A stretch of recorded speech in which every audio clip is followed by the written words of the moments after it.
Okay mga idol, ito pong tinatrabaho po natin mga idol. So, binuksan po natin ang rocker arm. Pakita po natin, tinignan po natin yung timing chain kung hindi pa nakaproblema dahil mayroon daw umalingas-ngas na boss tingog, no, yung ingay. So, tingnan natin na yung spark plug cap, yung ignition coil niya. At yan po ang tinanggal natin na top dead sensor. Yan ang top dead sensor mga idol.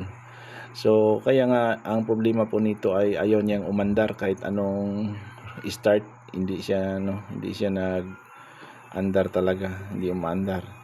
So desisyonan ko po yung kahit hindi po natin yan pa-test, talagang pinalitan po natin ng top dead sensor at yan umaandar na, yan nakikita po natin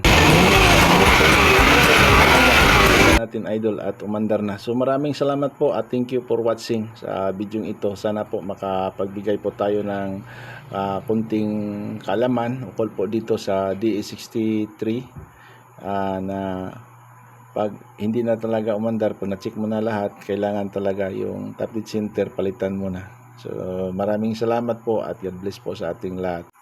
Shout out pala si Idol Vincent, ang may-ari nito dito sa Vidra.